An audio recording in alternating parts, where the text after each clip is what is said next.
bienvenue dans Vivre ensemble. La question liée aux droits humains est au cœur de l'émission de cette semaine, avec un accent particulier sur le PU, entendez, examen périodique universel du Bénin.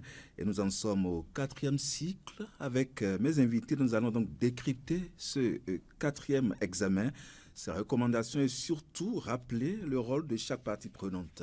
Chacune d'elles a-t-elle respecté ses engagements?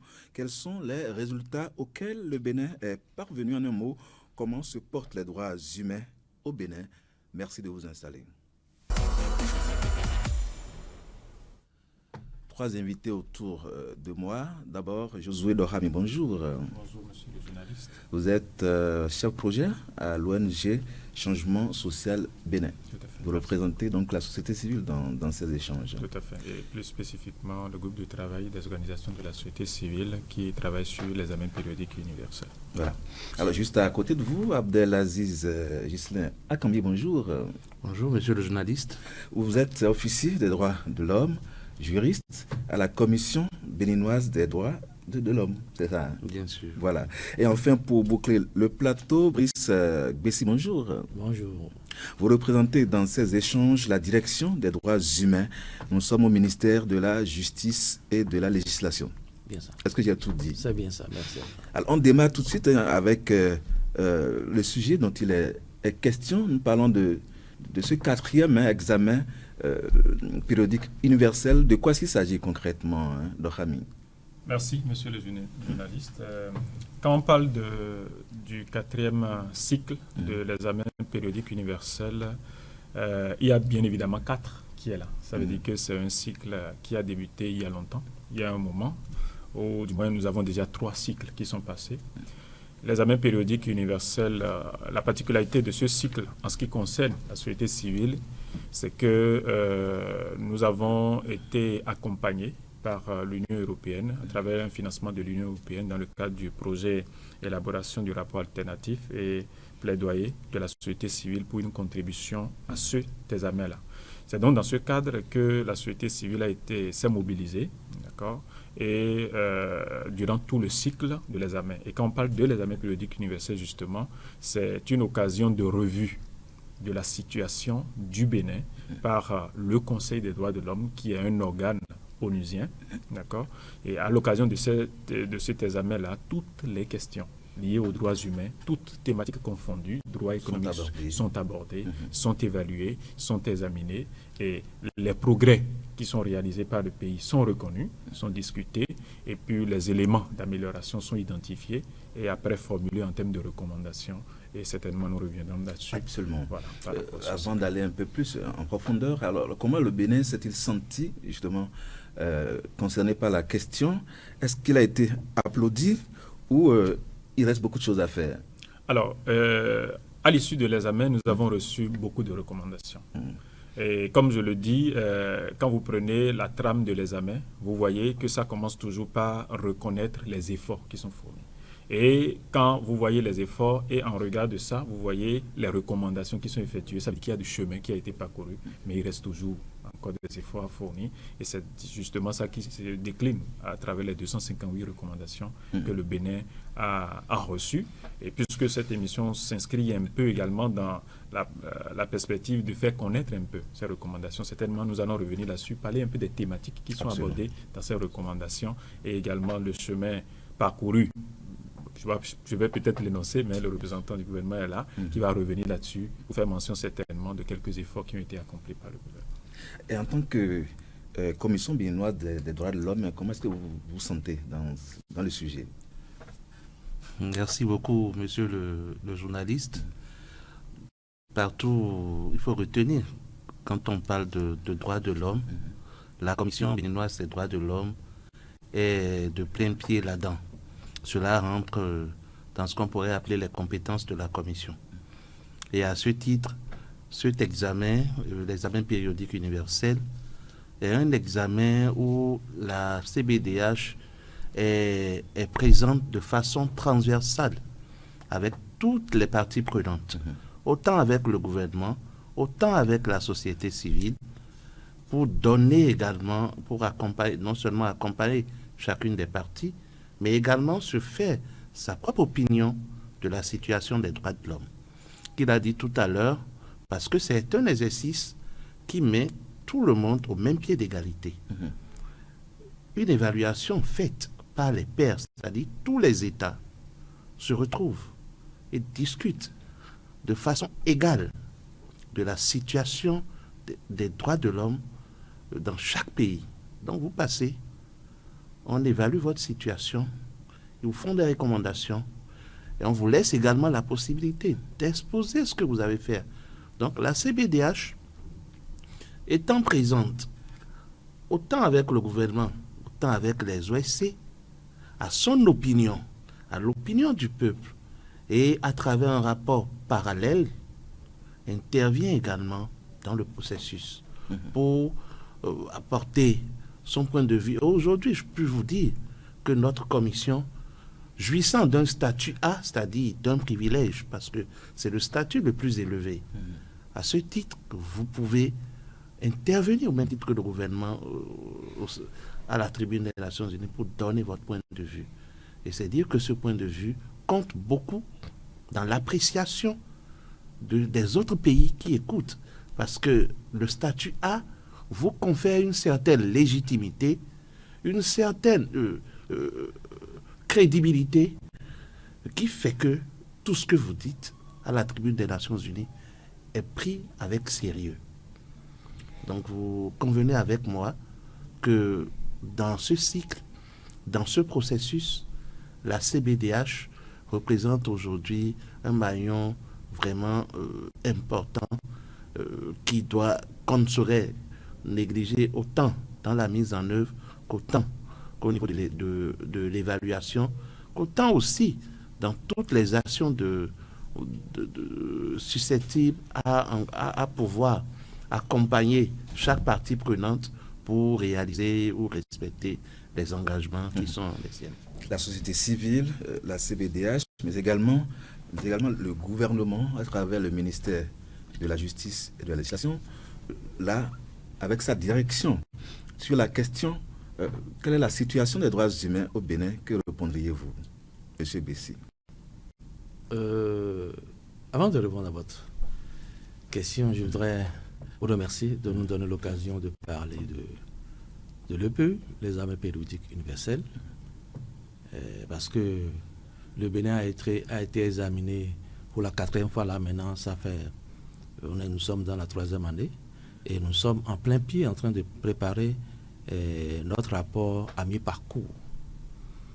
Et je dirais que ce mécanisme des droits de l'homme est un mécanisme unique en son genre. Et l'on dit tantôt, le gouvernement considère la société civile par rapport à ce mécanisme et l'INDH, qui est notre CBDH, comme des partenaires. Et dans tout le cycle, et quand on parle de cycle, c'est des étapes. Mais c'est des étapes. Il y a l'aspect préparation, où tous les acteurs sont mobilisés. Au Bénin, tous les acteurs sont mobilisés et qui aboutit à l'élaboration d'un rapport national. Quand vous dites tous les acteurs, vous faites allusion à quelle structure? La société civile, la CBDH? C'est une crème qui est sur le plateau. Le mécanisme est conduit par le gouvernement à travers le ministère de la Justice et de la Législation qui, au fait, coordonne le mécanisme national de suivi et de mise en œuvre. Et là-dedans, il y a presque tous les ministères qui sont membres de ce mécanisme et des institutions comme le Parlement et la CBDH. Et la société civile vient appuyer le mécanisme. Pour le moment, dans le mécanisme du Bénin, la société civile n'est pas intégrée, mais dans la mise en œuvre, dans la pratique, ils sont carrément comme des partenaires et nous ne bougeons pas le pouce sans les associer pour avoir leur point de vue parce que au Conseil des Nations, cette approche participative est prônée. Elle est prônée parce que leur point de vue, leur vision de la chose doit être prise en compte, même si c'est un mécanisme qui, entre parenthèses, est beaucoup plus politique parce que c'est au niveau des États. l'ouverture est permise. Donc, voilà un peu ce que je peux dire par rapport à ce mécanisme. Donc, je disais que ça, c'est des étapes. Il y a la préparation, il y a l'examen devant le groupe de travail de l'EPU, le Conseil des droits de l'homme. Après ça, il y a l'adoption des recommandations qu'on a reçues de cet examen par le Conseil, en plénière par le Conseil des droits de l'homme. Et ensuite, ce mécanisme, ces recommandations sont mises en œuvre à l'interne, évidemment avec toujours les mêmes acteurs. Et comme je l'ai dit, il est possible de faire un rapport à mi-parcours et après de faire un autre rapport pour le cycle qui suit. Parce que dans le mécanisme de l'EPU, le rapport du prochain cycle, le prochain cycle examine le rapport du cycle passé. Donc voilà un peu de façon globale par rapport au mécanisme. Et je pourrais dire que concernant la santé, la situation des droits de l'homme au Bénin, je puis dire de ma position à la direction des droits humains, je puis dire que la situation n'est pas mal.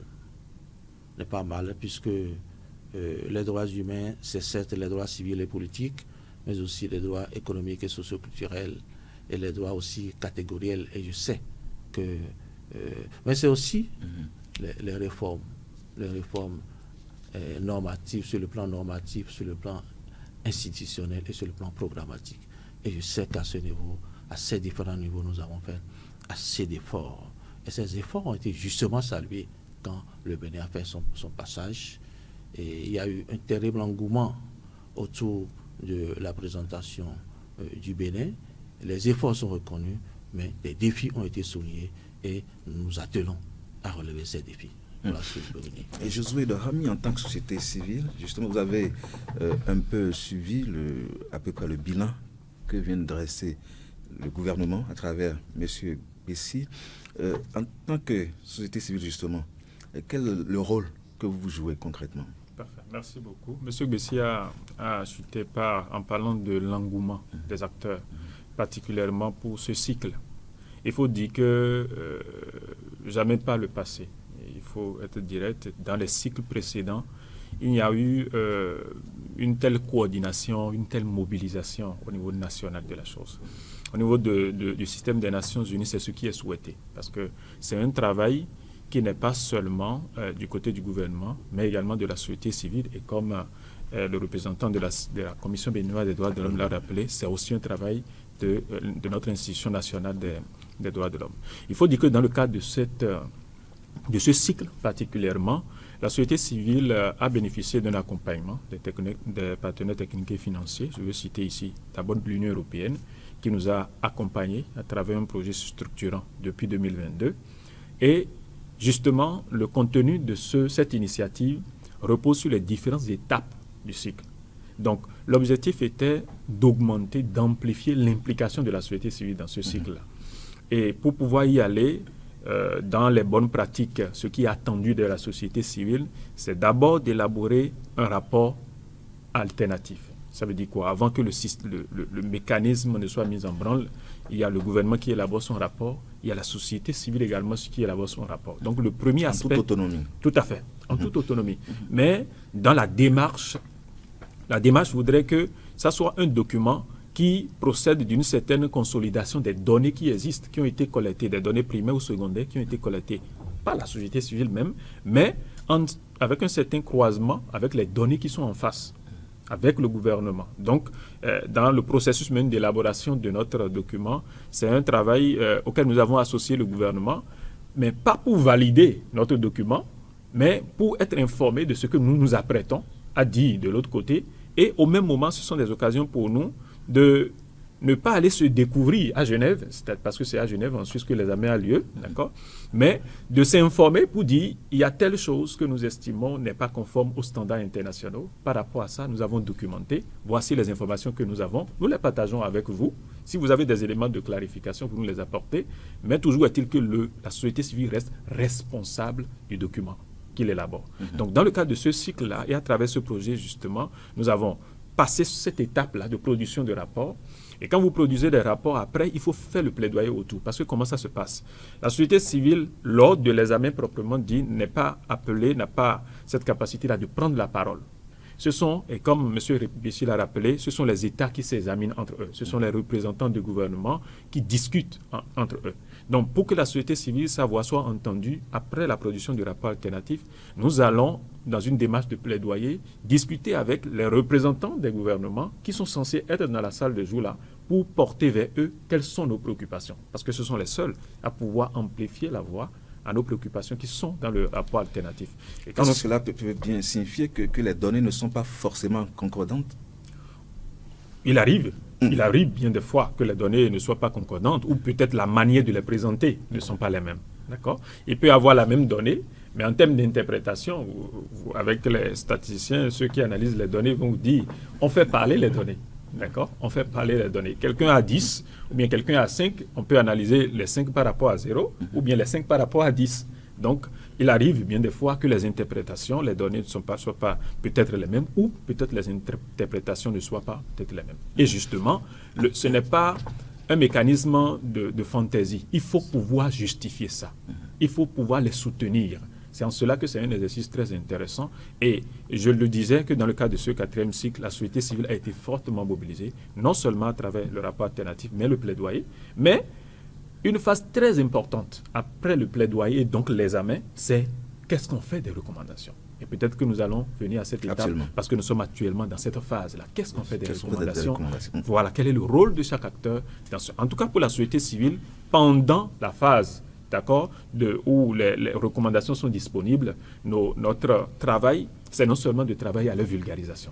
Parce que vous savez, l'un des objectifs de ce projet, c'est de s'assurer que la chose ne se passe pas comme le 3e cycle. C'est-à-dire que vous avez des recommandations qui sont dans des documents, d'accord, mais qui ne sont pas vraiment connus par les acteurs. Et quand je dis les acteurs, c'est toute catégorie d'acteurs confondus, d'accord. Donc notre mission d'abord, c'est de faire connaître ce document-là, d'abord par nos collègues de la société civile, après par toutes les autres parties prenantes, jusqu'aux partenaires techniques et financiers, de vulgariser ce document. Et dans ce cadre, justement, le groupe de travail a élaboré ce document-là, d'accord, qui est le recueil de toutes les recommandations, d'accord, que le Bénin a reçues pour le 4e cycle. Et ça permet, en fait, de le distribuer dans les bureaux. Vous allez sur le site de Changement Social Bénin, mais également des autres organisations, membres du groupe du travail. Permettez-moi de le faire hommage rapidement, parce que ce projet a été conduit, non pas seulement par Changement Social Bénin, mais c'est un groupe de travail, d'accord, qui est composé de Amnesty International Bénin, dans ce groupe-là, ACAT, est dans ce groupe, WIDAF Bénin, qui traite des questions de femmes, est dans ce groupe, l'Association des femmes avocates du Bénin, l'ONG ESAM, et puis l'ONG franciscain Bénin également. Donc c'est ce consortium, en quelque sorte, qui a piloté cette initiative, qui nous a permis d'obtenir cette forte mobilisation de la société civile dans le cadre de ce 4e cycle de l'examen périodique. Je vais revenir sur le rôle de la Commission béninoise des droits de l'homme, parce que vous avez rappelé tout à l'heure, M. Akambi, avec fierté, le statut A que porte désormais la Commission, ce qui lui donne aussi un certain nombre d'obligations, n'est-ce pas? Absolument.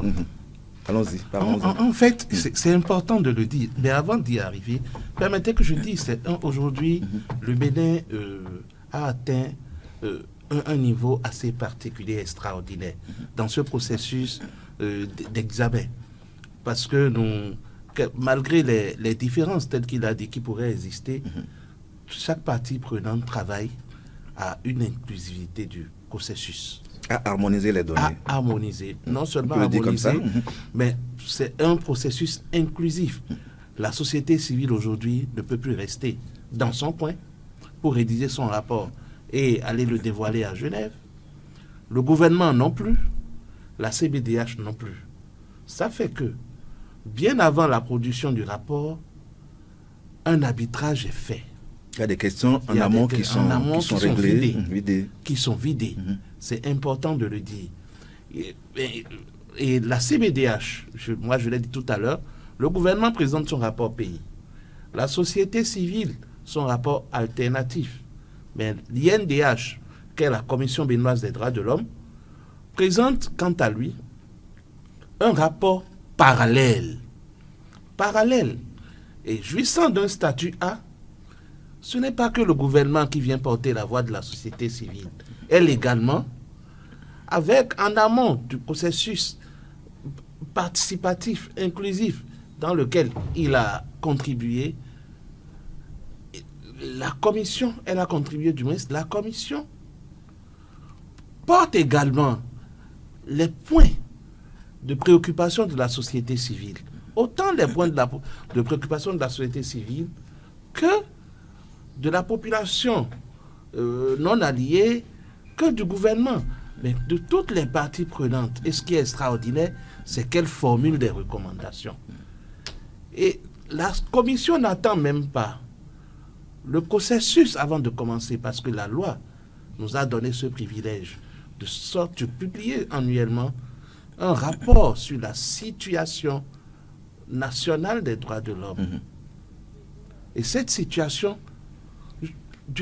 non seulement du fait de nos statuts, fait que dès que ce rapport est publié, les instances onusiennes s'en approprient et formulent et les utilisent également pour les recommandations. Et vous allez voir, au cours de nos rapports successifs qui ont été publiés, il y a beaucoup de recommandations qui ont été formulées à l'endroit du gouvernement, à l'attention du gouvernement, qui ont été également reprises par les autres pays pour que le gouvernement puisse faire des efforts. Et de façon extraordinaire, ça a été pris en compte. Et ça a contribué également. Après l'examen, nous avons eu 258 recommandations, dont 34 au départ ont été annotées. Quand on parle d'annoter, c'est refusé. Le gouvernement, c'est un thème diplomatique, le gouvernement qui dit que le gouvernement ne se retrouve pas, soit cela ne rentre pas dans sa politique, ou soit elle pense qu'à l'étape actuelle, ses priorités sont plutôt dans d'autres domaines, où elle aurait déjà fait des efforts, et elle trouve que actuellement, on peut s'en tenir à cela. Il y a eu des rencontres, des plaidoyers, mais pour la première fois de façon extraordinaire. Des recommandations qui ont été annotées, le gouvernement est revenu sur 2 recommandations pour l'intégrer dans la liste encore des recommandations acceptées. On peut dire partiellement à la grande acceptées. satisfaction de la Commission béninoise des droits de l'homme. Parce que, non, mais c'est d'abord nos recommandations qui ont amené à cela. Nos recommandations qui ont appelé l'attention du gouvernement pour voir sous un autre angle. Vous savez, le gouvernement, c'est toute une... Il a dit tout à l'heure, c'est tout un ensemble. Et quand vous êtes à l'appareil, vous êtes en place en pôle de décision, vous pouvez ne pas tout voir. Mais la commission joue ce rôle de partenaire, ce rôle d'alerte, ce rôle d'accompagnateur. Parce que nous ne sommes pas des gendarmes, mais nous avons pour mandat, et c'est la loi qui nous donne ce mandat, d'accompagner le gouvernement à mettre en œuvre, d'accompagner le gouvernement à améliorer la situation des droits de l'homme, d'accompagner le gouvernement à améliorer la situation de tous les citoyens. Voilà. Et nous y sommes, justement, à l'étape des résultats, des recommandations. Quelles sont les grandes recommandations qui ont été formulées donc, à l'endroit du Bénin à l'issue de ce 4e examen périodique universel? Merci. Monsieur Bessi. Merci, monsieur le journaliste. Je voudrais, avant de répondre à votre question, je voudrais revenir sur cette alchimie qui est entre le gouvernement et ses partenaires, dont la société civile et la CBDH. Moi, pour quelqu'un qui a travaillé tout le temps dans une institution qui a accompagné les organisations de la société civile, j'ai découvert cette approche inclusive qui m'a plu. Et je voudrais saluer ici le leadership du ministre actuel, même du ministre passé Kenom, avant le ministre actuel, monsieur Yvan Dechenou.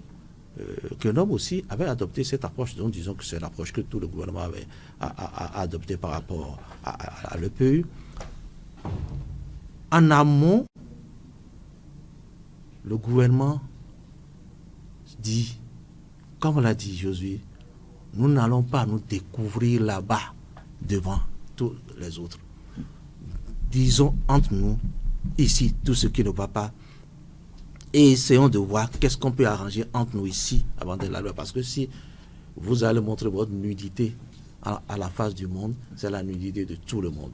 Qu'est-ce qu'on peut faire? On le fait. Ce qu'on ne peut pas faire, on se le dit franchement. Et là, ça s'est fait avec le ministre que l'on a. Avec le ministre d'Etchenou, c'était une approche. Quand on est revenu avec les 258 recommandations, il fallait que quand on vous donne les recommandations, on vous donne le temps, vous avez la possibilité d'opiner sur le champ, dire nous acceptons tel, nous refusons tel, ou nous annotons tel, ou bien nous acceptons ou notons tel, ou vous demandez à revenir au niveau national pour faire le travail de mobilisation, le travail d'analyse, afin de donner, de faire le retour au Conseil des droits de l'homme. Et quand nous sommes revenus, cette approche m'a plu, c'est que le ministre a organisé une table ronde des partenaires. Vous avez le gouvernement d'un côté et la société civile et la CBDH de l'autre. Et c'était dans un dialogue ouvert, franc, constructif, où chacun a avancé ses arguments. Et comme il a dit, de 32 recommandations qui allaient être notées, 10 ont été rachetés. C'est-à-dire 10 ont été acceptés des 32. Donc là maintenant nous avons 22 recommandations notées, 2 qui sont acceptées et notées, c'est-à-dire partiellement acceptées, et 234 recommandations acceptées. c'est le gouvernement qui accepte. Oui, c'est le gouvernement, c'est le pays qui accepte. C'est le pays qui accepte. Donc, voilà la situation. Et par rapport à ces recommandations, de quoi s'agit-il? Nous avons plusieurs catégories de recommandations. Nous avons des recommandations qui sont liées aux réformes, comme je l'ai dit tantôt, normatives, institutionnelles et programmatiques. Là, des recommandations que nous avons reçues, on en a, disons, 37, ce qui fait 14%. Et au niveau, après ça, nous avons les recommandations qui sont d'ordre liées aux droits civils et politiques. Nous avons disons, 23. Non, 23%, ça fait 23% des recommandations sont d'ordre civil et politique. Politique, oui. Et après ça, nous avons des recommandations qui sont d'ordre, disons, économique, qui sont liées aux droits économiques, sociaux et culturels. Nous avons aussi 14%.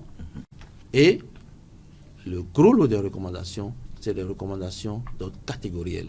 Recommandations liées aux droits des enfants, droits des femmes, droits des personnes atteintes d'albinisme, aux droits des PBBH. Pour ne citer que ceux-là, c'est des recommandations qui représentaient près de 40 et quelques, près de 47% de toutes les recommandations. Voilà en termes de thématiques de façon globale. Sinon, si on va rentrer à l'intérieur plus détaillé, quand vous prenez les droits civils et politiques, et tout ce qui est lié aux libertés, les libertés de réunion, libertés politiques, tout ce qui est lié à l'accès à la justice, tout ce qui est lié aux conditions de détention dans notre pays, tout ce qui est lié au droit à la non-discrimination, tout ce qui est lié à l'égalité du genre, tout ce qui est lié à l'accès à un niveau de vie décent, à l'accès à l'eau potable, à l'éducation, aux droits liés à l'éducation, ainsi de suite. Donc voilà, au fait, les recommandations recouvrent tous les droits principaux qu'il y a, tant les libertés que les droits catégoriels. Voilà. Et chaque partie prenante prend les engagements dans la mise en œuvre de ces recommandations. C'est bien cela, monsieur En effet. Lohami? Merci beaucoup. Alors, comme je l'annonçais, comme c'est un cycle, nous avons commencé depuis 2022. Il y avait la phase préalable où chacun dépose son rapport et tout ça. Après, la phase de plaidoyer qui vient avec, d'accord, des sessions qui sont organisées au Bénin, mais également à Genève, en Suisse. Et finalement, le 23 janvier, c'est bien ça? Le 26 janvier 2023, il y a eu l'examen, proprement. Et le 7 juillet 2023, il y a eu l'adoption des recommandations. Maintenant, après, qu'est-ce qu'on fait? Parce que vous avez accepté les recommandations. Maintenant, chaque acteur se repositionne. Parce que vous avez travaillé pour que les recommandations soient acceptées, pour que les recommandations tombent. Mais après, qu'est-ce qu'il faut faire? En ce qui concerne la société civile, il y a 2 missions principales qui nous reviennent. La première, c'est la vulgarisation des recommandations. Et dès l'adoption des recommandations, nous avons organisé plusieurs ateliers. Je crois que tous les partenaires, en collaboration, je veux dire, avec tous les partenaires qui sont représentés ici, le gouvernement, la CBDH, mais également des partenaires techniques et financiers. Nous avons organisé des ateliers. C'est dans ce cadre-là que nous avons édité ce document, pour la première fois d'ailleurs, qui regroupe toutes les recommandations et qui va même plus loin. Parce que, et ça il faut le dire, quand on parle de l'examen périodique universel, peut-être que les auditeurs, on va croire que c'est le seul mécanisme des Nations Unies qui permet au système des Nations Unies d'évaluer notre pays en ce qui concerne la réalisation des droits humains. Ce n'est pas le cas. Il y a d'autres organes, mais qui font des travaux spécifiques. Il y a un comité, par exemple, et en 2024, par exemple, le Bénin a été examiné par ce comité qui s'occupe uniquement des droits des femmes. D'accord? Il y a un autre qui s'occupe uniquement des droits des personnes handicapées. Le Bénin a été, après cet examen-là, examiné par tous ceux. Donc, il y a une démarche qui est appropriée, qui est recommandée, c'est que dès que vous êtes devant le mécanisme qui est l'examen périodique universel, il faut s'assurer d'avoir une vue globale sur ce qui est fait par tous les autres mécanismes. Parce que les droits humains sont indivisibles. C'est pas, les questions de droits des femmes ne sont pas détachées des questions de droits humains de manière générale. Donc ce document a également la particularité non seulement de prendre en compte les recommandations de l'EPU, mais d'ajouter également les recommandations de quelques organes qui ont abordé des questions spécifiques. L'examen périodique universel est global et général, aborde toutes les questions, alors que de l'autre côté, il y a des questions spécifiques. Donc, nous avons, sur la base de ce document, organisé des ateliers. Nous avons, à un moment donné, même avec les médias, nous avons organisé en octobre-novembre 2024, une campagne digitale de vulgarisation des recommandations. Après une campagne d'un mois et demi comme ça, c'est plus de 200 000 personnes atteintes, où nous avons tiré des thématiques d'ici pour pouvoir publier, pour que les ONG qui travaillent sur les questions des droits de l'homme sachent qu'il y a des recommandations qui sont arrivées et qu'ils puissent l'intégrer dans leurs travaux au quotidien. Nous avons organisé des activités avec les ministères, d'accord, pour pouvoir. Donc ça, c'est la première partie de notre mandat. Mais la deuxième partie, c'est de faire le suivi de la mise en œuvre des recommandations. Parce que la particularité de cet examen, c'est que, puisque c'est un cycle, la phase plutôt de suivi des recommandations permet en même temps de préparer le prochain examen. Donc, si on ne se met pas au travail pour suivre chaque recommandation ou des questions assez spécifiques et prioritaires, on sera en retard. Non seulement dans le plaidoyer, parce qu'on va se surprendre au prochain cycle où il y a des recommandations qui ne sont pas mises en œuvre. Donc, ce travail de la société civile qui est de faire le suivi de la mise en œuvre des recommandations est un travail très important. Monsieur Bessier l'a dit plusieurs fois, ce que nous appelons le rapport à mi-parcours. Parce qu'après l'examen, 2 ans et demi comme ça après, il est demandé à chaque partie prenante de dire, mais tiens, vous avez accepté des recommandations, mais dites-nous, où est-ce que vous en êtes dans la mise en œuvre? À cette occasion, la société civile, grâce à ce projet-là, est en train de préparer à finaliser déjà son rapport à mi-parcours, d'accord, de suivi des recommandations, un rapport dans lequel nous avons documenté l'évolution d'un certain nombre de... Parce que ça fait beaucoup de recommandations. Donc, nous avons identifié un certain nombre de recommandations spécifiques où nous avons noté les évolutions, mais également tiré la sonnette d'alarme sur un certain nombre de défis qui restent à régler. Et si jamais on ne se prend pas au sérieux, peut-être très rapidement, on sera rattrapé par le prochain cycle avec beaucoup de choses qu'on aurait pu faire, d'accord, pour pouvoir relever les défis qui sont là. Donc, du côté de la société civile, c'est voilà. Dans la mise en œuvre, justement. Voilà, dans la phase de la mise en œuvre. La mise en œuvre, voilà, c'est des recommandations voilà. de missions principales. Voilà, c'est ça. Deux missions principales. Qui reviennent à la société civile, tout à fait. vulgarisation voilà. et le suivi de la mise en œuvre des recommandations. Très bien. Et la Commission béninoise des droits de l'homme? Merci beaucoup. La Commission béninoise des droits de l'homme, c'est dans la même dynamique que la société et le gouvernement. Et à ce titre, nous avons un plan de mise en œuvre, de suivi qu'on a rédigé, qui est là, validé au niveau de notre instance. Et l'intérêt que la Commission porte sur la question est tellement importante qu'au sein de la Commission, il y a eu un comité spécial qui a été mis en place pour suivre et travailler sur la question, la thématique.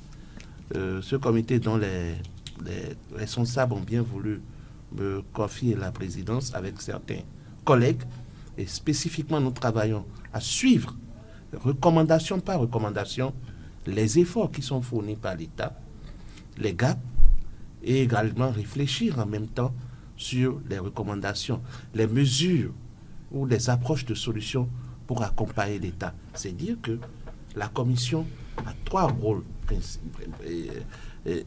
principaux à jouer. Donc le premier, d'abord le suivi de toutes les recommandations.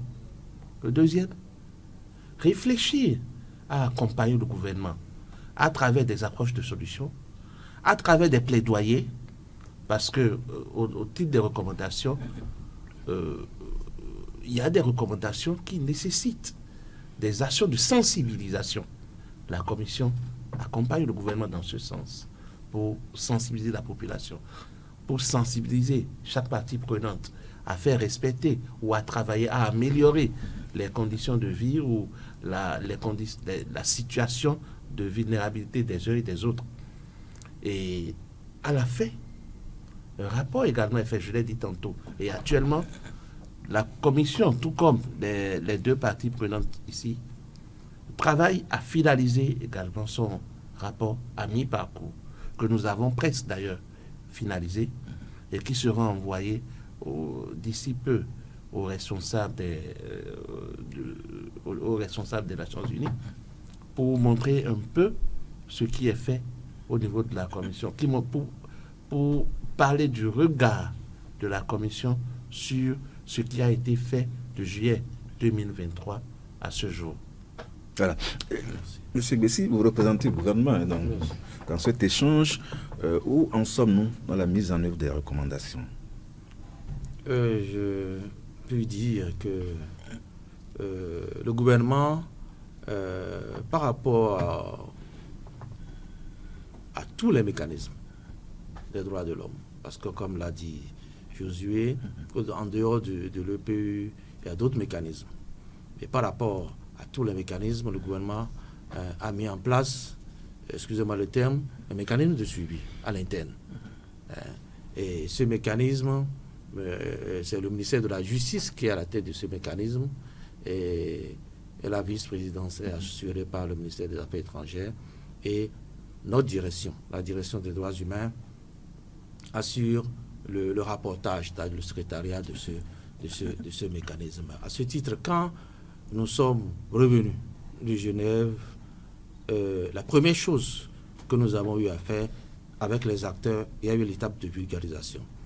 Et dans ce cadre, il fallait que le ministère de la Justice fasse connaître à chaque ministère sectoriel le tableau des recommandations et quelles sont les recommandations qui reviennent à tel ou tel institutionnel. Et ça a été fait. Et il y a pas plus tard que mi-2024, dans le cadre pas mi-2024, fin 2024, dans le cadre du renouvellement du mandat du Bénin au Conseil des droits de l'homme, nous avons fait un petit point rapide qui nous a permis de voir que, bon, nous évoluons car ce point rapide nous a montré qu'on était à près de 64% de mise en œuvre. Et là, ce point, c'est un point fait en collaboration avec les ministères. On était à 64%. Et au jour d'aujourd'hui, on imagine qu'on doit être un peu plus loin. Et je pense que le rapport à mi-parcours, qui est en cours d'élaboration, nous permettra d'avoir une idée plus claire. Mais je voudrais ajouter que, à part la vulgarisation, le gouvernement, à travers le ministère de la Justice, a voulu adopter un certain nombre de bonnes pratiques liées à ce mécanisme justement, et nous avons aussi entrepris d'élaborer un plan de mise en œuvre, un plan qui s'articule avec toutes les recommandations des autres mécanismes, mais aussi qui est ancré au niveau du cadre programmatique national pour que, comme l'a dit Josué, les recommandations soient mieux connues, les recommandations soient intégrées aux activités, au quotidien des cadres des ministères que nous sommes, pour que tout ce que nous faisons en termes d'activité, les indicateurs de mesure de nos activités soient de plus en plus sensibles aux droits humains. Et là, nous avons presque fini aussi ce chantier et nous comptons le faire pour que véritablement notre pays puisse donner un beau visage quand il s'agira de l'évaluation finale. Voilà un peu ce donc, en attendant cette évaluation finale, des avancées, vous les avez notées, oui, mais également des défis qui restent. Quels sont ces défis-là aujourd'hui? Je commence avec vous, Josué Dorami. Alors, quand de mon côté, dans notre posture, si on parle de défis, il y en a d'abord de façon liée au processus, d'accord, avant qu'actuellement on ne parle du contenu même des recommandations. M. Bessier le disait tout à l'heure, la phase de suivi des recommandations serait davantage structurée et simplifiée pour la société civile si ce grand chantier-là, pour lequel nous saluons le gouvernement, qui est en cours, c'est-à-dire le chantier d'élaboration du plan d'action de mise en œuvre des recommandations. C'est très important. Ça reste un défi. Ça reste un défi. Pour nous, ça reste un défi et nous encourageons vraiment, parce que les recommandations ont été adoptées il y a déjà plus de 2 ans, nous sommes déjà dans la 3e année, d'accord? Et pour ça, il nous faut, les acteurs en face veulent savoir. L'inexistence de ce document fait que parfois le suivi, ça peut être complexe. Parce que c'est dans ce document que le gouvernement va dire, et comme il le disait tout à l'heure, par rapport à telle recommandation, nous avons déjà prévu des choses. Parce que c'est ça, en fait. Ce n'est pas qu'il n'y a rien qui soit prévu. Non, il y a des choses qui sont prévues, mais comment est-ce qu'on les oriente pour dire que cette action que nous avons déjà prévue va dans le sens de la réalisation de telles recommandations. Et s'il n'y a pas, c'est en faisant ce travail justement qu'on peut se percevoir pour dire que, ah tiens, il y a certaines recommandations où il n'y a pas des éléments spécifiques. Ou du moins, ce que nous avons déjà prévu, il faut peut-être le réorienter dans ce sens et ça va mieux répondre à ce qui est prévu. Donc ça, c'est vraiment un défi pour nous. Après, l'autre défi, c'est de maintenir le plaidoyer. Parce que ce que je n'avais pas mentionné, quand nous faisons le suivi, d'accord, c'est d'utiliser des données du suivi pour faire le plaidoyer sur ce qui ne marche pas. Donc, en mars, en avril, nous avons eu 3 séances. Première, une séance avec le ministère de l'Intérieur, parce que dans le cadre du suivi, nous avons obtenu l'autorisation du ministère de l'Intérieur et nous avons parcouru plusieurs commissariats du Bénin, du nord au sud, par rapport aux recommandations sur les conditions de détention, comme il évoquait. Parce que ce sont des questions, des conditions de détention qui sont revenues. D'accord ? La question du respect des droits humains dans le cadre de la détention. Et quand on parle de la détention, parfois, on voit uniquement les établissements pénitentiaires, c'est-à-dire les prisons et les maisons d'arrêt. Mais il n'y a pas que ça. Déjà, en garde à vue, il y a des situations préoccupantes qui pourraient se... Donc, avec la facilitation du ministère de l'Intérieur, nous sommes allés voir. Ça, c'est la démarche de suivi. Mais quand on fait le suivi, il faut relever des difficultés et discuter avec les acteurs. Et ça, donc quand on met suivi, on met généralement plaidoyer, parce que ça nous permet, ce que nous avons vu dans le cadre de cette mission-là, nous en avons discuté avec le ministère de l'Intérieur, parce qu'il y a, et ce n'était pas uniquement avec le ministère de l'Intérieur, on a eu d'autres missions sur la question du certificat médical, par exemple. Et si vous le voulez, je pense que davantage, et vous pouvez également trouver des moyens de donner de la voix à ces recommandations-là en termes de suivi et des données que chaque acteur, parce que tous les acteurs ici ont parlé de rapport à mi-parcours, ça veut dire qu'on a bien mis quelque chose dans le rapport à mi-parcours, d'accord? Ça permet de voir ce qui est déjà le chemin parcouru et les défis, d'accord, qui restent. Donc, le défi, c'est de maintenir également cette ouvert. Et ça, c'est un appel que nous faisons à l'endroit du gouvernement. Nous l'avons déjà eu par le passé. Nous avons eu 3 sessions, ministère des Affaires sociales, ministère de l'Intérieur, ministère de la Justice et le ministère des Enseignements maternels et primaires, parce que nous avons fait également un travail dans les écoles maternelles et primaires. Et pour ça, nous avons eu les acteurs, les ministères en face, nous avons discuté sur un certain nombre de préoccupations. Pour préciser. Comme défi, oui, vous allez préciser ou demander au gouvernement beaucoup plus de célérité dans la Tout mise à fait. en œuvre Tout à fait. Non seulement de célérité, mais de spécificité. Parce que parfois, comme je l'ai dit tout à l'heure, il y a des actions qui peuvent être prévues, mais qui, peut-être dans leur dimensionnement, ne sont pas peut-être forcément dans le sens ou bien n'ont pas intégré tous les aspects, d'accord, toutes les spécificités, tous les standards auxquels nous avons souscrit. Donc, nous allons demander de la célérité, c'est vrai, mais également de l'important dans la célérité de prendre en compte ce qui est nécessaire, c'est-à-dire quels sont les standards en termes de droits économiques et sociaux, accès à la santé, accès à la justice, ainsi de suite, ainsi de suite. Donc, ça, c'est le deuxième défi que j'identifie. Et le troisième, bien évidemment, c'est que du côté de la société civile, nous avons un projet, et ça, il faut le saluer, il faut le dire. C'est avec cet appui de l'Union européenne que nous avons pu avoir cette implication de la société civile qui est vraiment saluée en ce qui concerne ce 4e cycle. D'accord ? Ce projet-là est arrivé également à terme. Le défi, c'est le maintien, d'accord, de cet engagement-là. Et c'est pour ça, ça a besoin de ressources, ça a besoin de moyens. Donc, c'est également un appel que nous lançons à toutes les ONG que nous avons pu impliquer dans le processus pour dire il faut que chacun à son niveau prenne le relais.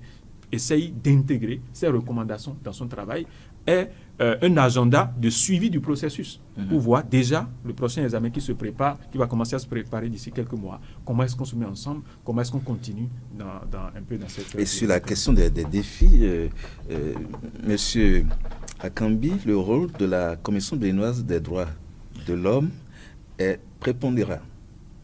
Absolument, absolument.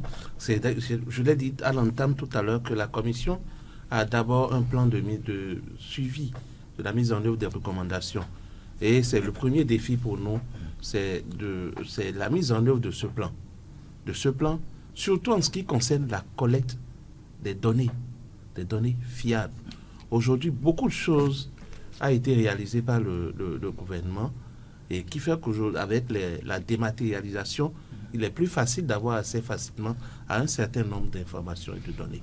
Cependant, il y a des recommandations qui nécessitent, par exemple, des déplacements sur les terrains, des déplacements pour vérifier des informations, pour confirmer un certain nombre de choses, pour pouvoir alimenter et étayer. Donc aujourd'hui, au niveau de notre commission, d'ailleurs, ces défis concernent également la commission, parce qu'au nombre des recommandations, la commission en a eu près d'une dizaine également, 9 recommandations, et qui parlent non seulement de lui allouer suffisamment de moyens pour lui permettre de jouer convenablement sa mission, qui lui demande de renforcer également les capacités opérationnelles de la commission, qui a confié également le MNP aujourd'hui.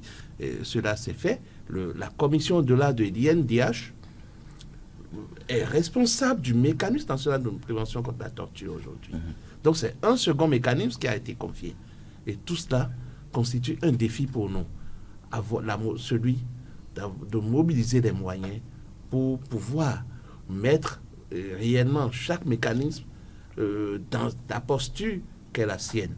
Mobiliser les moyens, les ressources financières, humaines et tout. S'interpeller le gouvernement sur la question. Le gouvernement fait déjà... le gouvernement, je ne sais pas, parce que la commission aujourd'hui fonctionne sur le budget national. Absolument. Nous avons un budget. Le MNP, la nouvelle loi, la loi 2024-22 du 26 juillet 2024, également a même précisé que le MNP doit être doté d'un budget indépendant du budget de la commission. C'est dire que beaucoup de choses... Et nous avons espoir que le gouvernement ne reste pas insensible aux difficultés de la commission et que beaucoup de choses sont en train d'être faites pour que le deuxième mandat la seconde mandature qui vient de commencer puisse avoir réellement les moyens de pouvoir réellement jouer son rôle. Et le troisième défi pour nous, c'est plutôt une réponse à toutes les recommandations concernant les personnes vulnérables. Et quand on parle de personnes vulnérables, il y a les enfants qui, à eux seuls, ont près de 88 recommandations. Les femmes, les personnes atteintes d'albinisme, c'est une couche de personnes handicapées qui n'étaient pas, dont les difficultés n'étaient pas mises suffisamment en lumière. Aujourd'hui, ces difficultés sont mises en lumière et demandent une action pour répondre un peu à leurs besoins. Nous avons également des personnes de la communauté LGBTQ+, qui vivent également des difficultés concernant leur orientation sexuelle. La Commission aujourd'hui a besoin de se positionner et se positionne d'ailleurs sur chaque action menée par les parties prenantes, autant le gouvernement, autant les OSC, à l'endroit de ces personnes vulnérables, pour qu'enfin nous puissions avoir à la satisfaction de tout le monde de bonnes réponses à toutes les difficultés qui ont été évoquées antérieurement. Et puis enfin, c'est un appel à tous les partenaires techniques et financiers, parce que la loi nous permet également de bénéficier, et ils en font. Nous avons, avec la première mandature, bénéficié de l'appui d'un certain nombre de partenaires. Et nous espérons également que ces partenaires restent toujours disponibles à accompagner la Commission. Et nous avons besoin d'eux pour accompagner la Commission sur ce chantier qui est de plus en plus exigeant et qui nécessite beaucoup de moyens pour répondre aux défis. Voilà. En tant que gouvernement, quelles sont les difficultés que vous rencontrez à aller beaucoup plus vite aux yeux de la société civile, par exemple dans la mise en œuvre des recommandations? Merci. Je voudrais, tu me le permettras, Merci. encore, je voudrais revenir sur tout ce qui est fait pour que notre INDH, devenu aussi MNP, puisse véritablement porter fièrement son statut A et inspirer le respect à l'international. Je pense que ça fait partie, comme il a dit, des défis qui ont été relevés par le Haut Commissariat aux droits de l'homme dans sa lettre de suivi post-examen. Ils avaient demandé que l'INDH soit renforcé et que une MMP soit créée. Je pense que, comme je lui ai dit tantôt, des 9 recommandations qui concernent la CBDH, on doit avoir éliminé une bonne partie. Et s'il en reste, on pourra dire que ce sera du leadership de l'équipe qui est en place, parce qu'il y a une réforme qui a été instituée au niveau de la CBDH. La CBDH a été renforcée et les expertises ont été mises à disposition. Et je pense qu'il y a une nouvelle mandature qui a pris. On va souhaiter que le leadership de l'équipe qui est en place puisse les amener à mobiliser plus de ressources, parce que le gouvernement fait beaucoup déjà, mais beaucoup de ressources au niveau de la CBDH. Ils sont devenus MNP, le gouvernement l'a voulu, et je pense que les moyens qu'il faut vont leur être mis à disposition. L'autre défi qu'au niveau du gouvernement, nous pensons qu'il faut relever pour véritablement permettre à tout ce mécanisme qui met en branle tous ces acteurs puissent être plus efficaces, c'est une certaine restructuration de notre mécanisme national de suivi et de mise en œuvre. Et là, je pense qu'il y a une forte volonté au niveau du ministère, et le Haut Commissariat aux droits de l'homme a été sollicité.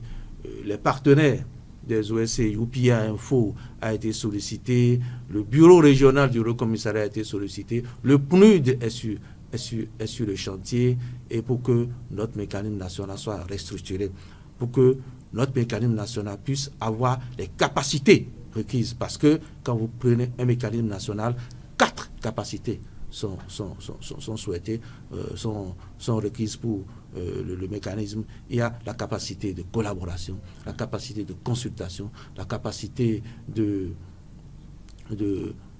gestion des données et la capacité de collaboration, la capacité de coordination. Pour que véritablement on puisse avoir toutes ces capacités, il y a une restructuration à faire. Cette restructuration est en cours et elle doit nous permettre d'avoir une base de données. Parce que le défi majeur du mécanisme, le défi majeur qui véritablement plombe tout ce que nous faisons, c'est la disponibilité des données. On fait beaucoup, mais quand il s'agit de pondre les rapports, il n'y a pas quelque part où on va chercher les données. Les données sont éparses. Et je pense que si ce défi est relevé, le Bénin gagnera beaucoup dans son mécanisme réditionnel par rapport au mécanisme des droits humains. Et je pense que ça, c'est déjà acté. Le Haut Commissariat est dessus, le PNUD est dessus, et les moyens sont en train d'être mis en place pour que véritablement nous puissions avoir un mécanisme efficace. Ce qui laisse entendre également que vous n'êtes pas sans difficulté, vous en rencontrez. Évidemment, si vous avez un mécanisme qui a du plomb dans l'aile en matière d'accès véritablement aux données qui représentent nos efforts collectifs en matière de lutte pour la bonne jouissance de nos droits, c'est que nous tirons les balles dans les pieds, parce qu'on va présenter un rapport qui ne va pas représenter ce que nous faisons. Et la plupart du temps, c'est ça. Nous présentons des rapports qui ne représentent véritablement pas ce que nous faisons. Parce que des données ne sont pas, comment on l'appelle, harmonisées pour qu'on puisse avoir des rapports beaucoup plus fiables.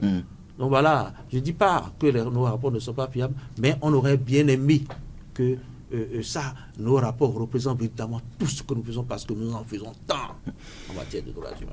Alors, sur la question du respect des droits humains, justement, au Bénin, quelles sont les perspectives?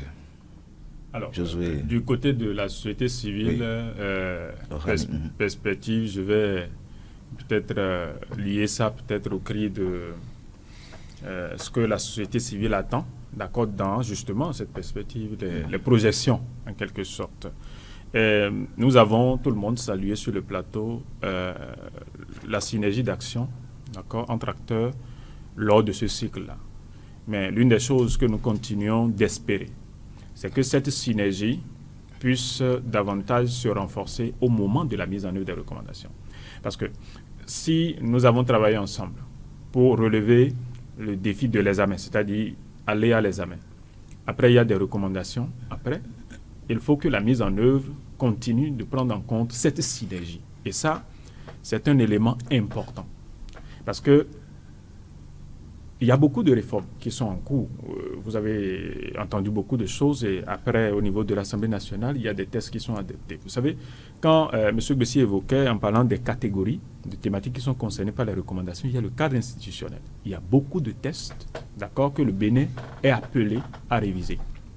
Mais la question, ce n'est pas de faire seulement la révision, mais c'est de s'assurer qu'au cours de ce processus de révision, ce qui était à l'intérieur, d'accord, et qui n'est pas conforme aux standards, soit réellement touché, soit réellement corrigé. Sinon, nous allons faire des révisions, nous allons faire des réformes, mais à l'arrivée, ces révisions passées à la lumière des engagements internationaux, il y aura toujours des vers qui seront dans le fruit. Donc ça, c'est un élément, et en termes de perspective de tout l'engagement qui vient d'être rappelé en termes de mise en œuvre des recommandations, il est important que les autres acteurs qui ont travaillé dans le processus et qui, de par leur mandat, ont cette vocation à regarder avec beaucoup d'attention ce qui peut-être ne marche pas ou bien ce qui risque de mal fonctionner, puissent être là, davantage associés. Et nous sommes demandeurs davantage d'implication dans la phase de mise en œuvre des recommandations. Ça permettra à notre pays d'éviter un certain nombre de recommandations qui pourraient revenir. Et nous allons dire que nous avons fait des réformes, nous avons révisé un certain nombre de tests, mais il risque d'avoir encore des choses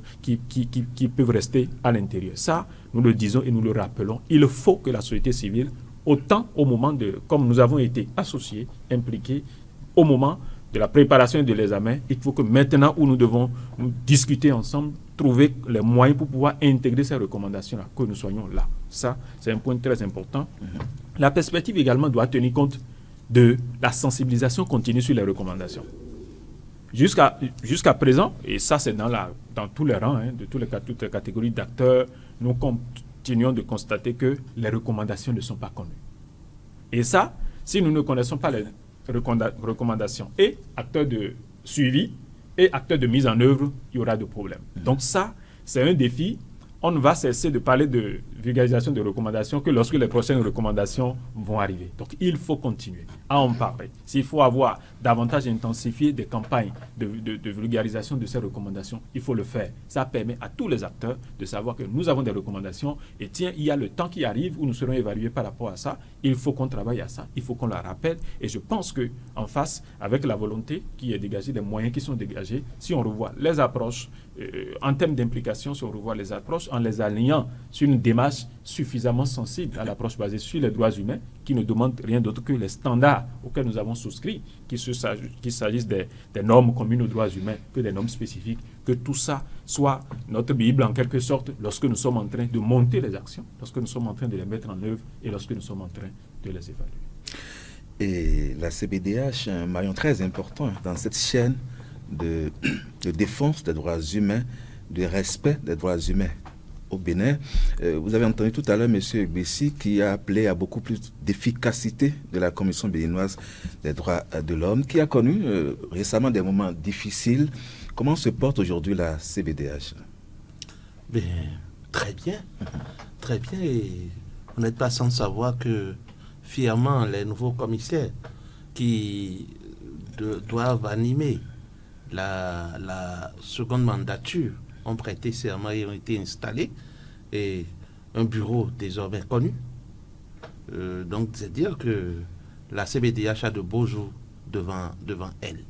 Et rassurer les uns et les autres pour dire qu'au-delà de la première mandature, le niveau où la commission est arrivée, ce niveau sera maintenu et que les efforts nécessaires seront consentis par chacun de nous pour maintenir la marque. Parce qu'avant la première mandature, le Bénin n'avait pas de statut. Et avec la première mandature, nous en sommes allés directement au statut suprême. C'est dire que déjà nous sommes notés, bien notés, et que cette notation doit être maintenue. Et c'est d'ailleurs dans cette lancée que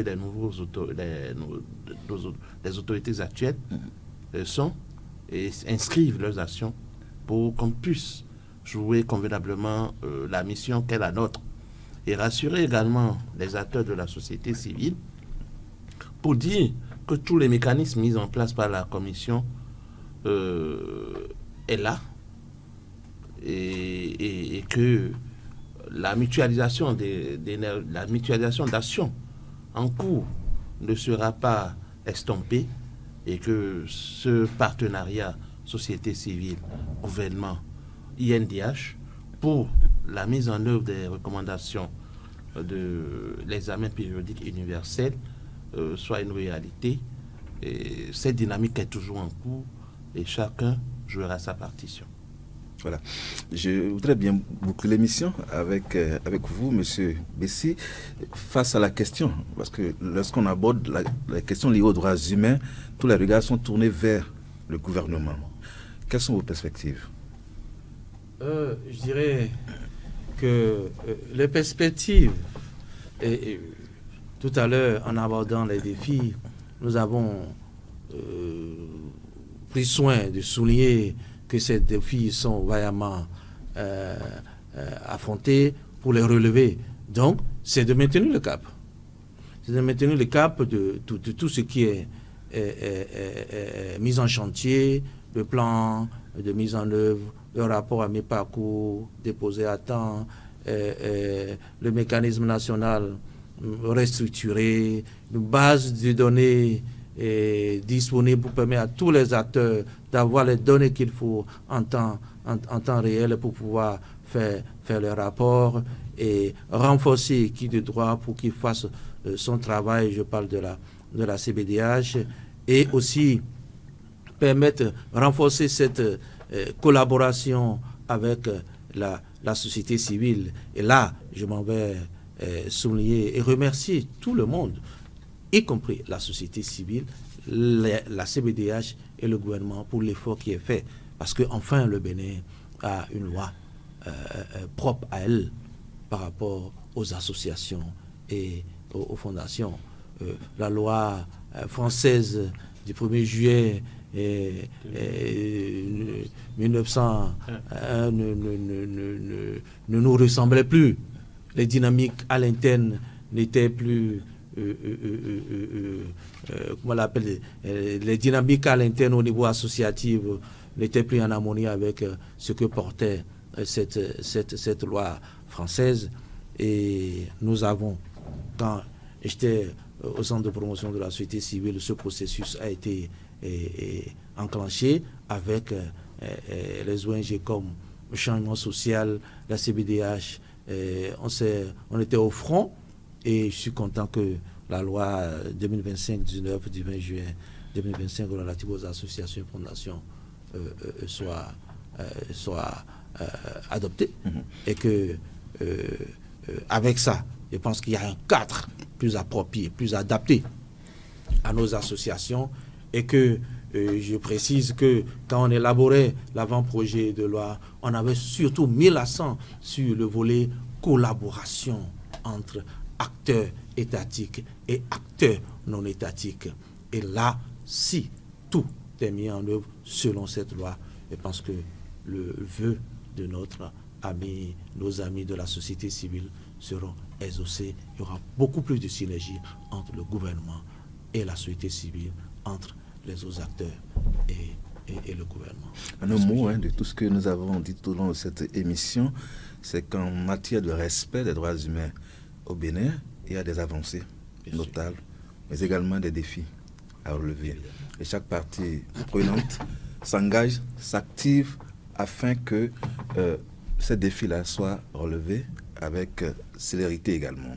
C'est ce que je note globalement. Merci infiniment à vous trois, Josué Dohami, chef projet à l'ONG Changement Social Bénin, pour représenter la société civile. Merci également à vous, Abdelaziz Ghislain Akambi. Vous êtes le président du comité examen périodique universel au sein de la Commission béninoise des droits humains, des droits de l'homme. Merci. À vous également, Brice Bessi. Vous êtes le représentant de la direction des droits humains au cours de cette émission. Donc, vous représentez le ministère de la Justice et de la Législation. Infiniment merci à l'équipe technique de cette émission. Merci à vous qui l'avez regardé de bout en bout. À la semaine prochaine.